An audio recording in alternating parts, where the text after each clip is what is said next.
So Dan, thank you so much for joining me on the Teachers Podcast today. Yeah, nice to meet you. So you're going to talk to me about behaviour.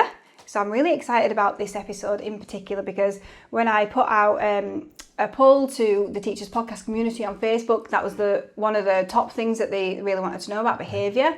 So I know it's going to be really valuable for all the listeners. I've got loads of questions for you, so I hope you're ready. Yeah, I'm ready. Brilliant. So I thought the first thing would be really good is if you could give me a backstory of how you got into teaching, what you're doing now, just so everyone knows why they should listen to you. Yeah, so first of all, I started teaching in Manchester in a school in Cheetham Hill, a mainstream school there. Then I moved to America and I was a football coach. Wow. I stayed there for a while, I enjoyed that, but then I came back to Liverpool, worked in a couple of mainstream schools on long-term supply, and then I got a job about 11 years ago in a primary SEMH school in Liverpool. Yeah. And I haven't looked back. Wow, thank you. Just you mentioned there that you've been to America. Like, what was that like? How is it different from schools here? Because I think so many sort of series are about American high school, aren't they? I worked as a football coach or soccer coach over there, so I was coaching different age groups, different football clubs and things like that. So it was a different experience than teaching in a classroom. I enjoyed it, but I think I missed the classroom, and that's why I got back to Liverpool to get back into teaching. What about the culture? Would you say that it's similar or really different? It's different. I think that was one of the things. It was a bit of a culture shock. It was different coming from Liverpool and then living in America. But the experience was great, and it has helped me with teaching because of the sports and things like that, and the friends that I've met as well over there was great. I also think just like the different experience as well. I think it's interesting because obviously the two countries have a lot of similarities, but then also some things are really different as well, aren't they? Yeah. I just think having all those different experiences is really helpful to you as a person, but also as a teacher, as an educator. Certainly. So you mentioned an SEMH school. Yeah. What on earth is that? So it's a school for social, emotional and mental health disorders. So the school that I work at, we've got boys with ADHD, ASD, attachment disorder, we've got conduct disorder, we've got variant disorders, and then our school is primary based, year 3 to year 6. We have 60 boys on roll, and we have a staff ratio as well of one teacher, 2 LSAs to 10 children. Wow. Well, I was just going to say, like, you know, how many teachers have you got for that? So would you normally teach like a class of 10 then? Yeah, so I have a class of 10.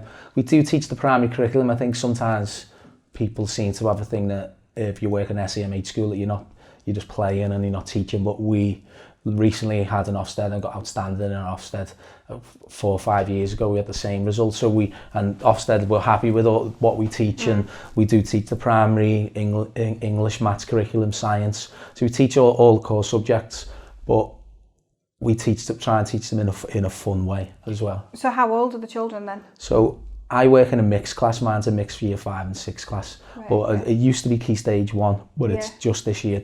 In fact, 4 or 5 years ago, it was actually Key Stage 3 as well. Right, okay. But what the school tried to do is integrate more. I think if it's a younger class and it's a younger child coming in at, say, 6 or 7 years old, that's easier for you to then support them and help them than if a child comes in at 13, 14 years old. That's a bit more difficult. So that's why we've moved away from that. And then this year we are getting an influx of children coming in from mainstream primary age. So that's where our school's focused on this year. Yeah, okay. So how is it different from a PRU then? A PRU is usually something that's attached onto a school, a unit. Right, that's attached onto a school. Ours is a separate school. Ours is its own school. There's quite a few PRUs in Liverpool, but our one is an SEMH school on it by itself. And would you say that there are a lot of similarities, or do you think that maybe you're forward thinking because you're just worrying about what you've got? Yeah, well, I've got friends. I've got friends who work in PRUs, and I've got friends who work in independent SEMH schools or behavioural schools, and they say it's a lot different than our school. I've got friends who've worked in our school and have gone to there, and they say it's a lot different. And in their schools, it feels like it's just about managing the child, not. Right. In my school, I feel like we are like a mainstream school. We teach, we assess, everything that a mainstream school does. When we've had mainstream teachers come into our school, and they were very impressed with what we teach. When we've had cluster meetings with the local authority, and we had book scrutinies, and we took our books, and I think a lot of people are shocked. I do think there's maybe a stigma that in a school like mine that there's not as much learning going on, but there is. Which is amazing, really. And so you're just the ideal person to be here to talk to us about behaviour, but also, you know, how you make sure that fits in with learning in the classroom. That's amazing. Okay, so you mentioned the types of children that are at your school. So, for example, attachment disorder. What is it? Yeah, so attachment disorder. So when you're a child and the primary caregiver gives you the love and security that you need, then that child is going to have a good life and is going to have the right emotions, is going to be able to deal with emotions in the right way that yourself and I can do. Mm-hmm. But when that child has not got that secure attachment from the primary caregiver, say for example, they've gone through trauma, they've not been given the attention, even abuse, then that has a knock-on effect with the child's mental state. And then what happens is then when they come into schools, they can't sit down and they won't, they can get quite angry and aggressive and things because they're not used to regulating their emotions the way that we can. So the brain is developed differently because as a result of this not secure attachment. So what the thing is though, that it can be helped and you can support children with attachment by giving them that security, by giving them that love in school and giving them the chance to vent and things like that.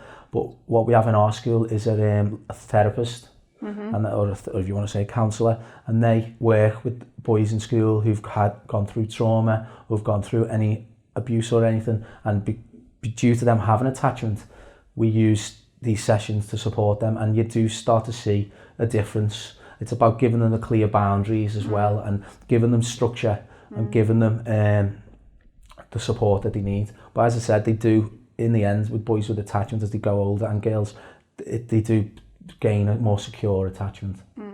I guess it must be really difficult in the situation because you're trying to deal with something that might still be a problem.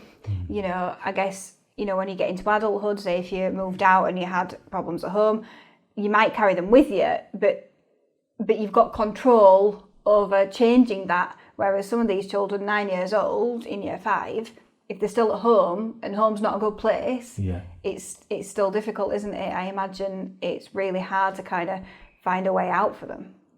No, certainly. I think what we were saying earlier is that the home life is an issue as well, isn't it? So I think we don't realise that the effect that you have. So literally, I was watching staff training recently, and when somebody came in and we were talking about attachment, they showed a video of when the primary caregiver the baby was crying, and this primary caregiver ignored the baby so that she was holding the baby here, and when the baby was crying, this caregiver just turned away, and they were showing the baby was really upset and got more heightened upset because he wasn't given that love and that attention, and that has such a knock-on effect. So if parents give that attention, give that love to your child, when your baby's crying, speak to them, love them, and that it's such a simple thing like that has a secure attachment. And then when children come to school, they're more settled, they're more happy, and then it makes jobs easier for staff, doesn't it? And I guess in some ways it must be hard for teachers to understand, because teachers naturally, you know, as parents, but also in the classroom, are going to do that because they've gone into teaching for a start, haven't they? Yeah. So I suppose in some ways, unless we talk about these things, it's hard to imagine that actually happens. And you know, some parents really do struggle with that and find it difficult. Okay, so obviously we'll have a lot of teachers listening to this, and most of them are not going to work in schools like you do, but they might have children with, you know, different disorders in the classroom. Like, how can they find out more about them? Not diagnose them, but, you know, they might have the suspicions. Yeah, I think when a lot of NQTs have come to my school, or RQTs have come to the school, what I find is, or even on supply, what I find is that they come to a school like mine and they've just not had the experience. They've come to our school and they've had, say for example, on a PGC course, you've got a 1-year course, say you've got 3 placements. when I've spoken to people, they've literally just had a day or 2 days in a special school. I just do not feel that is enough, because how are you meant to know about attachment, ADHD, ASD? How are you meant to know about these things for 2 days experience? Yes, you've got the internet now, and you can read up on things, can't you? And you can find out about disorders and interventions and how you can support them. But I think deep down you need more on-the-job training. Yeah. One of the things that I was thinking should, if you're on supply, I think supply teachers, I know sometimes people don't want to, when they get a call, don't want to sometimes come to a behavioural school or an SEMH school because they might think it's a bit difficult or they're not used to it. But it's great experience, and I think that would help so much if you get as much experience as you can. It might not be, it's only for certain people. Some people might not like to work in a school that I work at, but I think gaining that experience is great. Another thing as well that I think would work is if mainstream teachers had more time going into special schools. So recently, my school, all the teachers went to different mainstream schools because sometimes you feel like when you're in an SEMH school that you're a bit de-skilled. Yeah. So by you go to mainstream, you can pick up ideas, can't you? So I think if school Senkos or school teachers on PPA sessions or maybe days do some training, come into schools. Also, I think sharing good practice. That's it. That's what it's about, sharing good practice. I think as well, schools need to get as much training as they can. If you look at local council offer free training. So as I said, my school recently has had attachment training, ADHD training. So you've got like the ADHD Foundation. They can come in and do things. Attachment disorder. We've had the local council who've come in to look at that and support our school. So there's things out there. I think, especially when you're a new teacher, you need to be making sure your school's getting you on the right training. So if you need training, you need to be getting on whatever you need. So if you've got 1 or 2 children in your class, you've got ADHD or ASD, how can you support them? And the best way to get as much training. I actually, when I first started at my school, I'll be honest, I didn't know much about SEMH. I was quite new to it. I'd worked in a nice mainstream school with lovely quiet kids. And then I went into this type of setting and I was like, wow, it was a culture shock.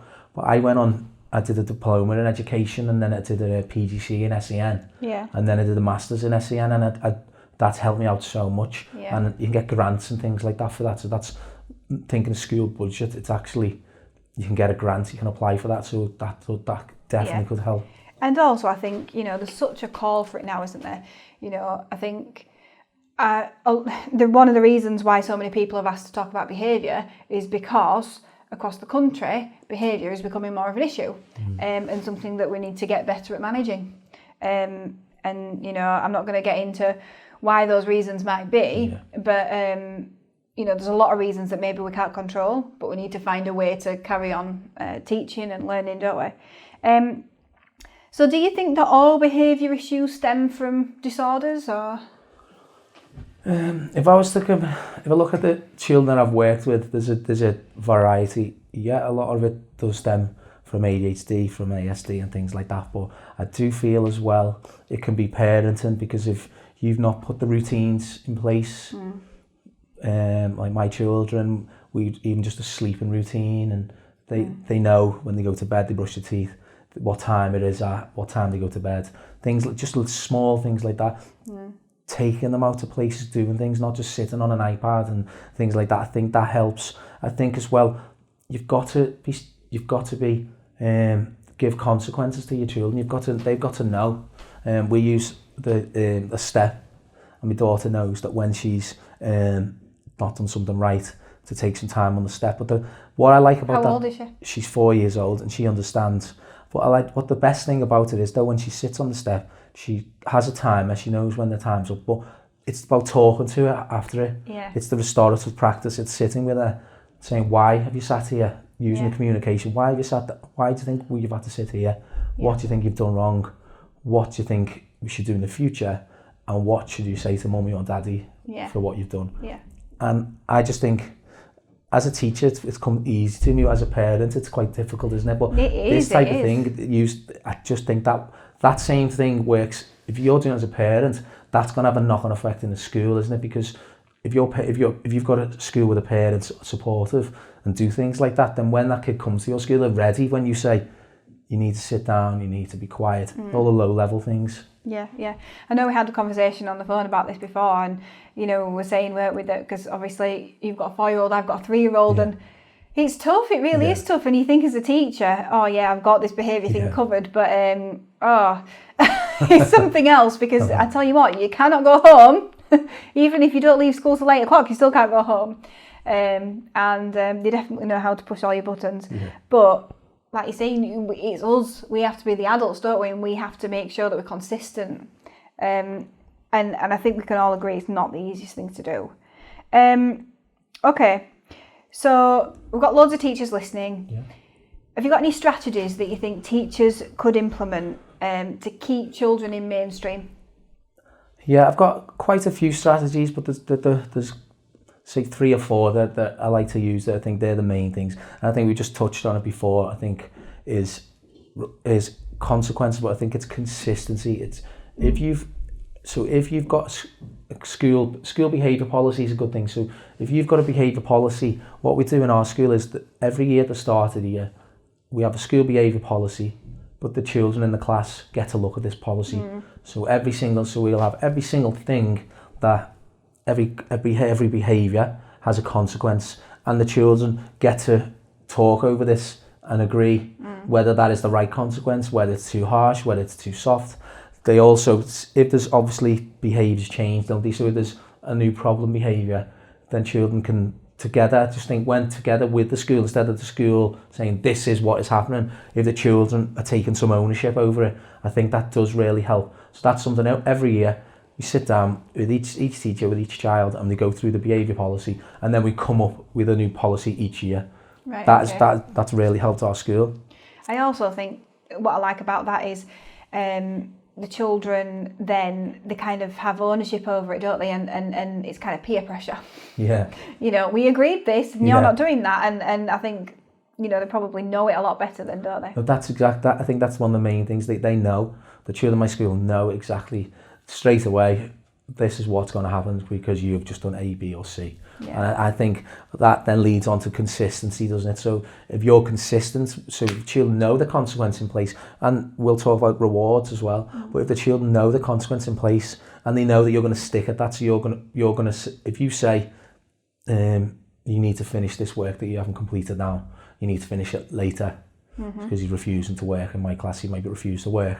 I'll say, okay, well, I'm not going to push you to do it now, but you will have to finish it sometime today.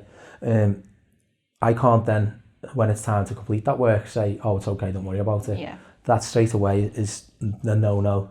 So it's about supporting the child. And if obviously the work's too difficult, then you understand that, don't you? You know, but it's about them knowing. If you've said you've got to do A, B and C, and if you don't do it, we'll let you off with it because you want an easy life. That's just not going to work. Yeah. You've got to have that where they understand it with the child. You've got to follow through, haven't you? You've got to follow through. And the other thing is that if you've got to be consistent with all children as well. So if you say to one child, oh, you've been talking, you've got this consequence, but you've been talking, you haven't got the consequence, then boys know that, don't they? That why am I getting treated differently? Yeah, so that's important. And also teachers all being on the same hymn page, LSAs, teaching assistants and teachers, everyone in the school being on the same hymn page. So if you've, in my school, we have times table sheets as a consequence.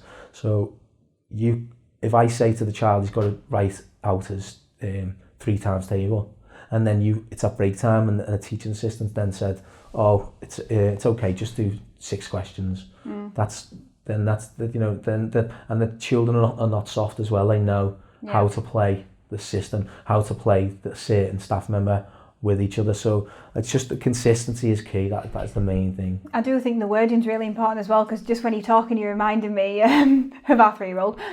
So my husband Ed, sometimes I always say to him, oh, you're too quick to sort of scale up.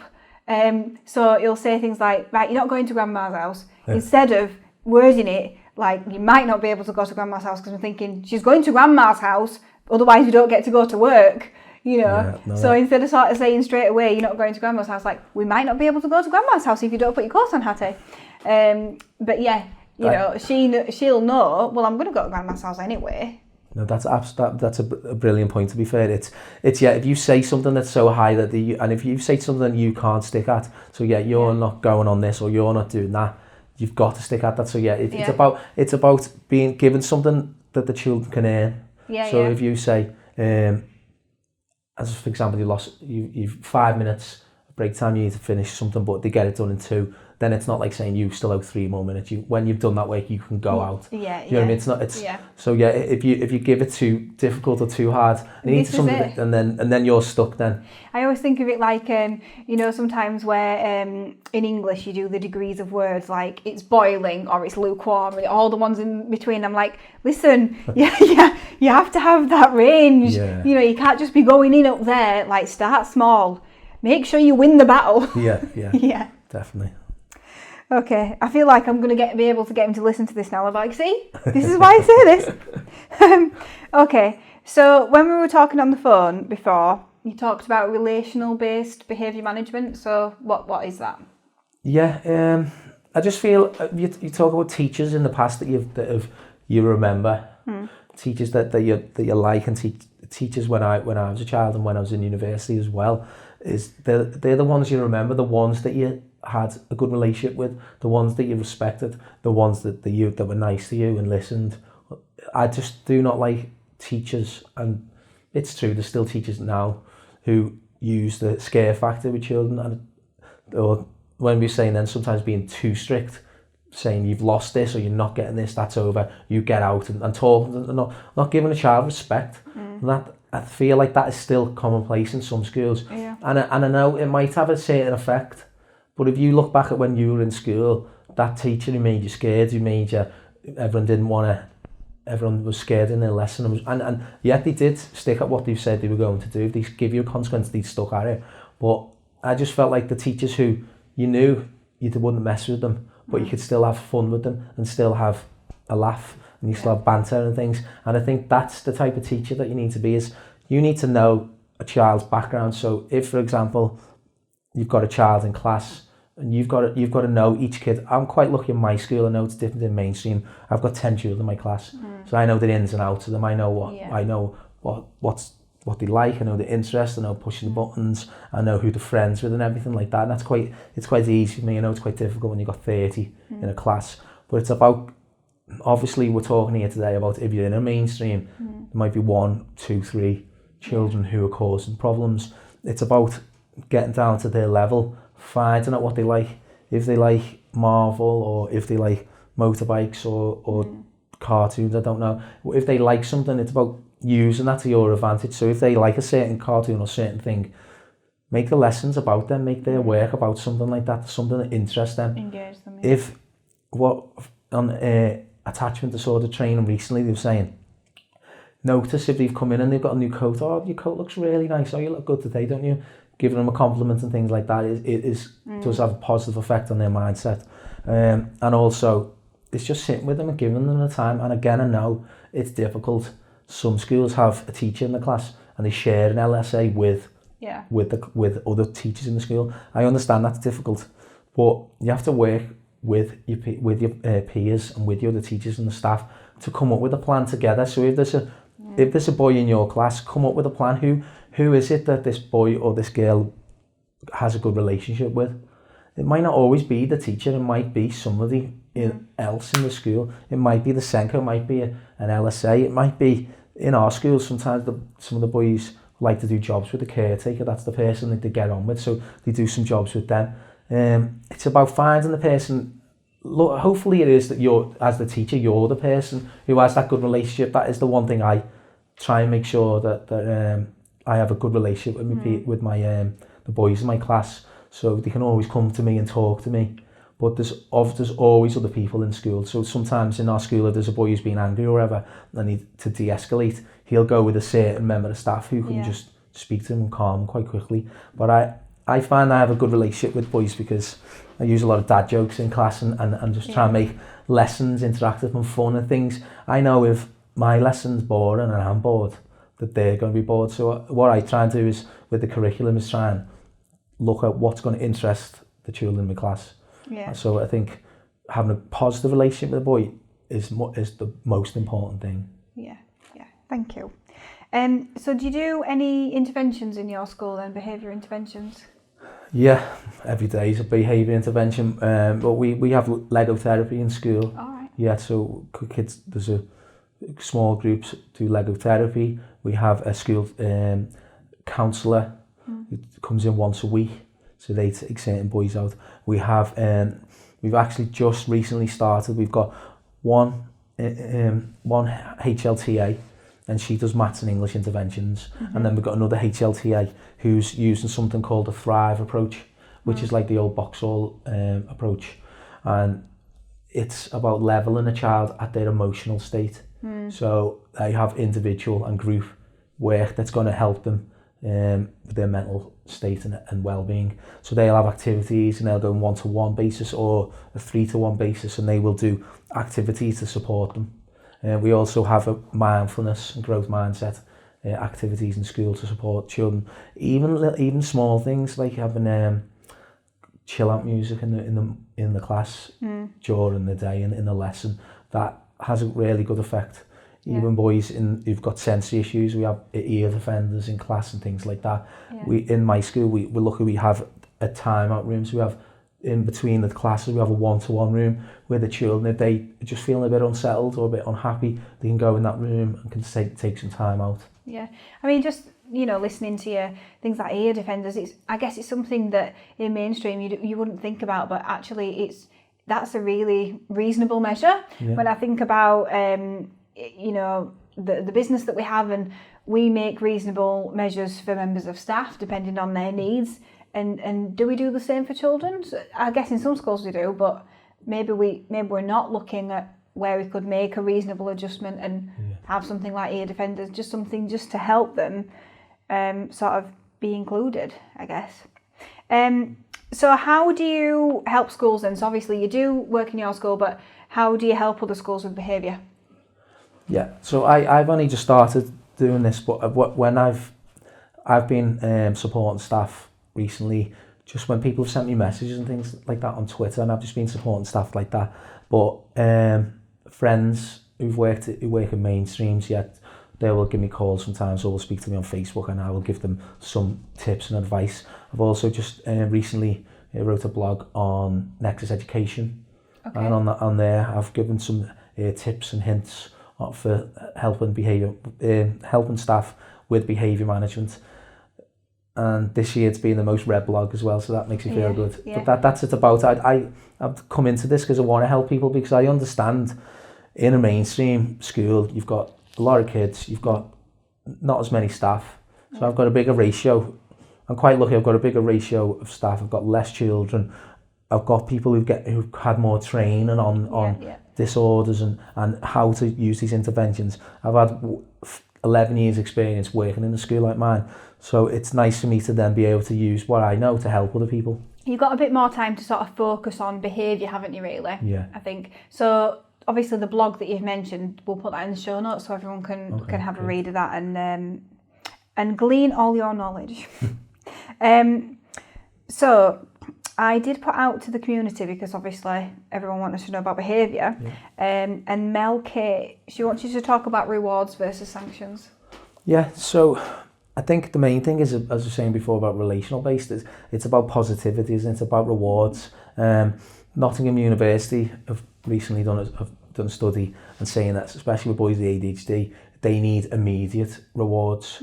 That is what helps them. So even in class, I have Class Dojo, and I know a lot of schools use Class Dojo. It's brilliant because, one, you can talk to parents, you can message them, which is great when you've got that relationship with parents. You can also share good work, so the children are really happy when, if you've done a good piece of work, you can take a picture and share it on there. Then on dojos, my class, we have a lot of rewards.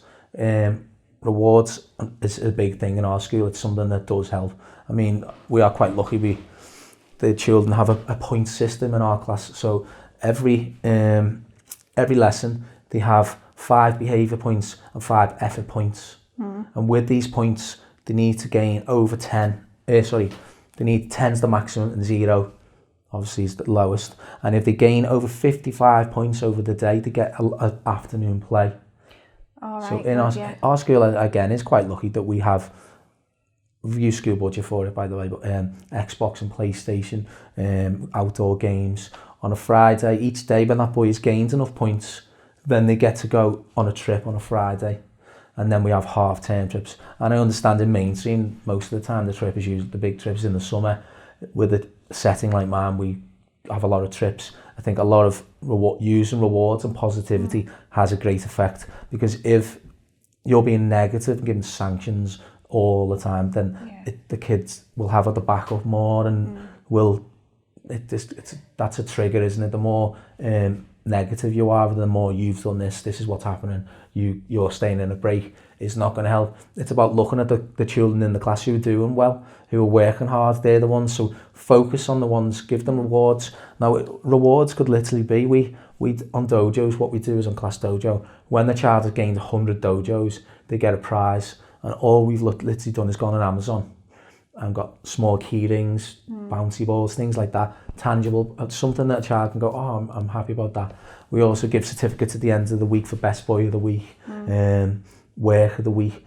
I just think the more positivity, the more rewards in place is going to help, because then if children understand, and I think sometimes people, I know I've read quite a few things on Twitter saying that children shouldn't be doing these things for rewards, but they should just be doing it anyway. And I do agree with that. You shouldn't be doing something just to get a reward or praise out, and you're doing it just out of kindness, out of that's what you expected to do. But it makes your life a lot easier when a child understands when they've done something good, they're going to get something for it. I also think there's sort of two kind of things going on here though. So yes, all right, children should be able to do it, but you're not talking about the average child either. So you have to kind of have a way to deal with that situation as well. And I know that you've said obviously your school has a lot of funding, but I do think that there are different things that could be done. And afternoon play, for example, there's one particular school that I worked in quite a lot, and I think they were the only junior school that has afternoon play. And the more, like, I think now, a few weeks ago I had Anna Lucas on the podcast, and she was talking about play in year one. And I think, it shouldn't even really be a reward. At the end of the day, children actually need to have that break. And I think that's a brilliant reward. And it doesn't cost the school anything, does it? No, definitely. To have afternoon play. I think, I'm hoping now that loads of schools start afternoon play as a reward. That'd be great. Okay, so you mentioned sort of being in contact with parents on Class Dojo, and obviously you're in a different kind of school. How do you communicate with parents? You know, how supportive do you find that? Do you have to support them in any way? I think I tweeted something recently, and I just feel like if you have a good relationship with the parent, if you're able to pick up the phone, talk to the parent, and it's got to be on a positive level as well. It can't just be you all the time bringing a parent. Now in my school, if a boy is shown real bad behaviour or something that's quite serious, then we have to send a letter home. And the issue with that sometimes is it's the letter, and it's a stigma to the child. I've got this letter, and they obsess with this letter. So what we try and do is just send a message on Dojo, and straight away that's work, because boys are not seeing it. Oh, I've got this letter. They're thinking, oh, I'm just getting a message to my parent. And what's good about that as well, when it's on a message on Dojo, or if you give them a call, you can run through the whole day, can't you? You can tell them all they've had a blip in the morning, but the rest of the day they've been great. Because if you're just sending this one thing to say they haven't been very good today, then they're not getting the whole message, are they? So I do feel like I've got a good relationship with parents that I can speak to them. I can pick up the phone, and they like the fact that I pick up the phone sometimes just to have a chat and say how the son's been doing. And I think that really works, because then they know they message me on Dojo and will say, ask, do we need a kit today, or will you have a word with them? That's quite good as well. It works. They might say to me, he's been a bit wobbly this morning, he wouldn't get changed, didn't want to come into school. If you could maybe let him go into the one-to-one when he first comes in to settle down before he comes into the lesson. That helps, because then you know, you've got a picture. You've got knowledge, you know. Instead of the kid walks in, he's not happy about something, he's really angry and he walks out into the corridor. Instead, you're waiting at the door for him. You can speak to him. You could say, I've spoken to your mum, come with me, or let's go and get something. Maybe he's stormed out of the house, he hasn't had his breakfast, he hasn't had a drink or anything. You can go with him or get one of your classroom LSAs, take him for a piece of toast and have a little chat with him. And then he comes back into class settled. So I think the relationship with the parent is a big thing. It sounds like, you know, they really trust you as well, which is great. And I guess what makes it difficult is having 30 in your class rather than 10, and also, you know, you're really focused on making sure that the needs are met on a behavioural level, whereas I guess in mainstream you might have 2 children to think about like that, but the rest of the children maybe you're not thinking on that level and you're thinking about everything else, and it's such a tricky balance. Like, how do we do everything? I know it's quite difficult, but what you're trying to do as a teacher, you're trying to make your life easier. You're trying to get the best out of your children. The best, if you've got things that in my opinion, things that are going to make class better. One is if you're using more technology and you're making lessons fun, and 2 is behaviour. If you've got the behaviour right in your class, if it's the 2 children out of say 20, 25, 30 boys or girls, if you can get them 2 children to behave, then everybody else is going to behave. And if you've got everyone else is doing well in class and behaving, and just these 2, come up with something that's going to help the whole class. If you've got, so for example, what we do in our school, we'll have something called Kids Half Hour, and every half term we'll sit down, or every couple of weeks we'll all sit down as a staff and we'll talk about these children and come up together with ideas that are going to help you. So sometimes you're on your own and you'll come up with things. You might be an NQT, RQT, and you're in the classroom and you're finding it difficult with this one, 2 children or a whole class. So I think you've got to ask for help, you've got to ask for support. And this, what I like about my school is that the teachers have all got a good relationship with each other, where we meet outside the school as well, and we're all understanding and come up with ideas together. I think that's a big thing, is working together to support the teachers and staff, because as I said, if behaviour's good in class, then everything else falls into place, doesn't it? Yeah. So Kath Smith, she wants to know how to tackle low-level disruption. That is the main thing, isn't it? That is the main thing. I've tried many different things. I think one of the things with low-level disruption is what I've learned something when I first started teaching is, say for example, a boy is talking to another boy. I use boys a lot because that's how I work with, as boys. So if, say for example, you're teaching at the front of the class and this boy is talking to another boy, and instead of you saying be quiet, what you can do is, are you okay there? Say, are you okay there, John? And then what that makes, his brain goes, oh, Mrs. noticed they're talking, and then it clicks him back in to the zone. Or if a boy is not doing the work, these are things, these might be basic things. If a boy's not doing his work, say to him, what should you be doing now? What should you be doing now? Yeah. Do you know what? I heard that one last night. So we had the maths event, and somebody were talking about a behaviour person who would come in, and he'd said the same thing, what should you be doing now? And she said she's tried that with her year 2 class, and it's transformed them. She'd only tried it yesterday. She said, and they were like, oh yeah, I should be on the carpet right now, and went to the carpet. So that's a brilliant one. It's about the first one I used a lot as a secondary school teacher. Like, are you okay? Yeah. But it does. It's even though it's because it's about how you speak to them, isn't it? It's about distance, personal space. It's about, if you're raising your voice, it's keeping a good personal space. It's about talking to them in the right way. It's about knowing that they know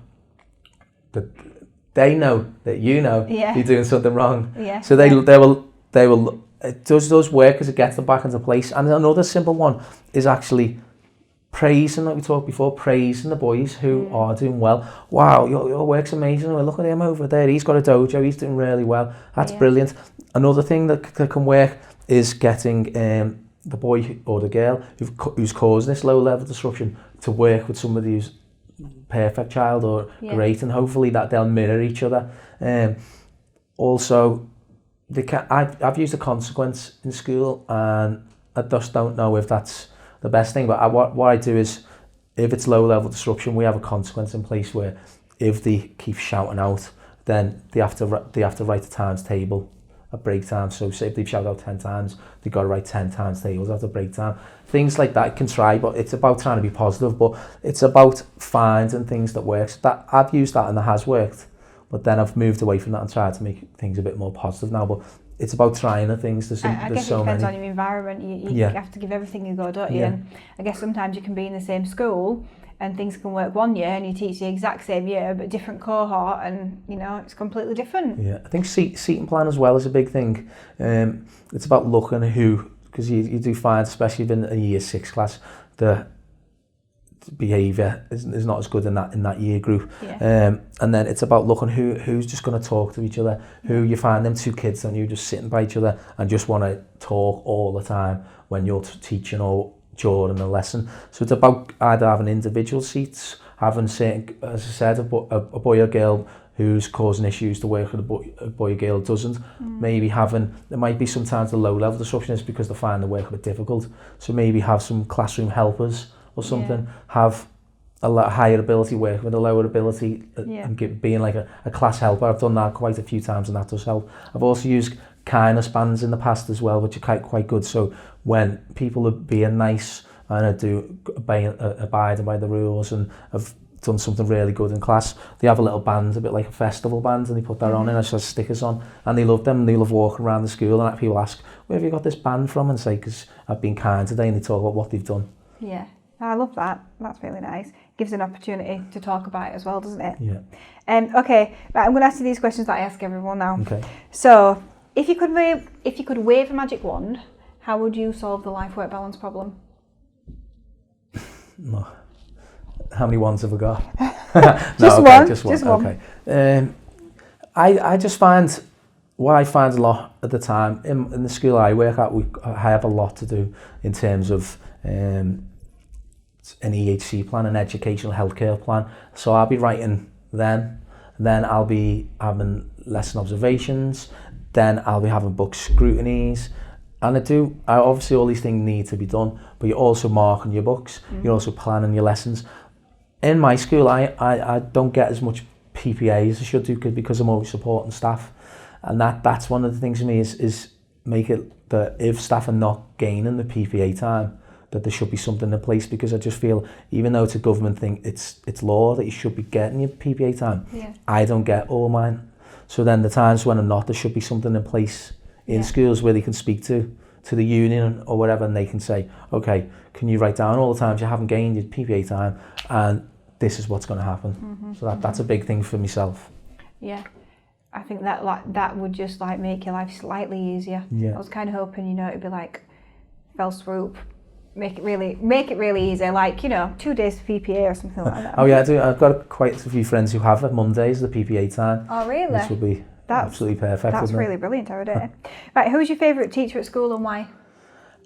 There's actually 2. That's crazy that you asked that, because today on Facebook I had a memory, and it was a memory from when I left school, and it was all my friends all sitting around the table with the teachers. We had a meal, and there was a teacher called Mr. Cropper. I liked him because he liked football, and even though he's the history teacher, he did football, and he took us on football tournaments. And I think he's the type of teacher that I've modelled myself on, is because he had a good relationship with us. He was funny. They were awful jokes, a bit like my dad jokes, but you hated them but you loved them. That it's funny, isn't it? I'm 37 and I still remember that teacher now as if it was yesterday.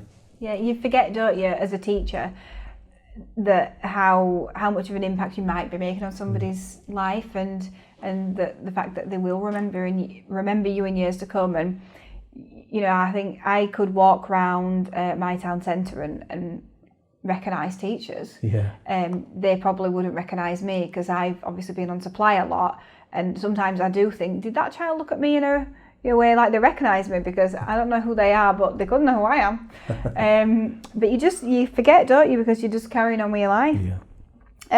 Where do you think education needs to go in the next 10 years?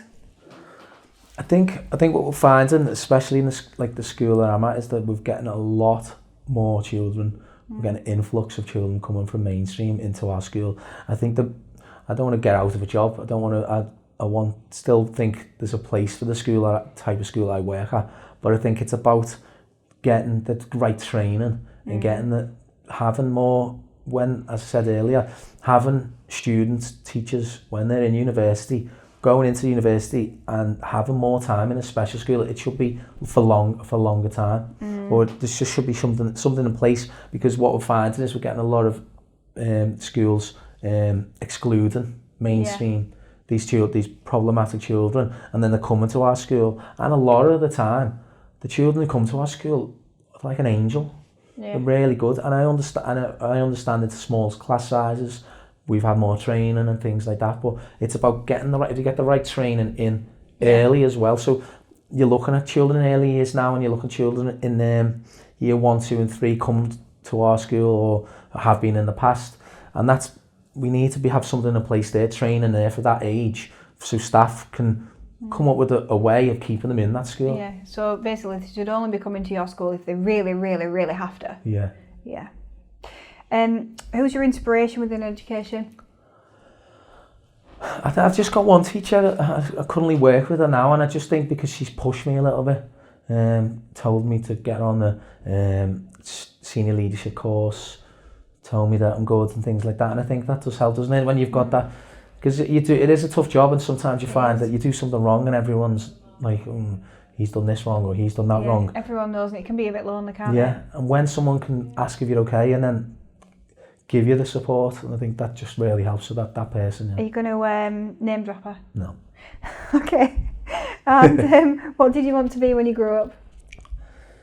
Living in Liverpool, I actually either wanted to be a footballer or I wanted to be a journalist. And I have got a degree in journalism, but when it's, when you start doing it, you think this is not as fun as I thought. And obviously now being a teacher, this is a well better job. Yeah.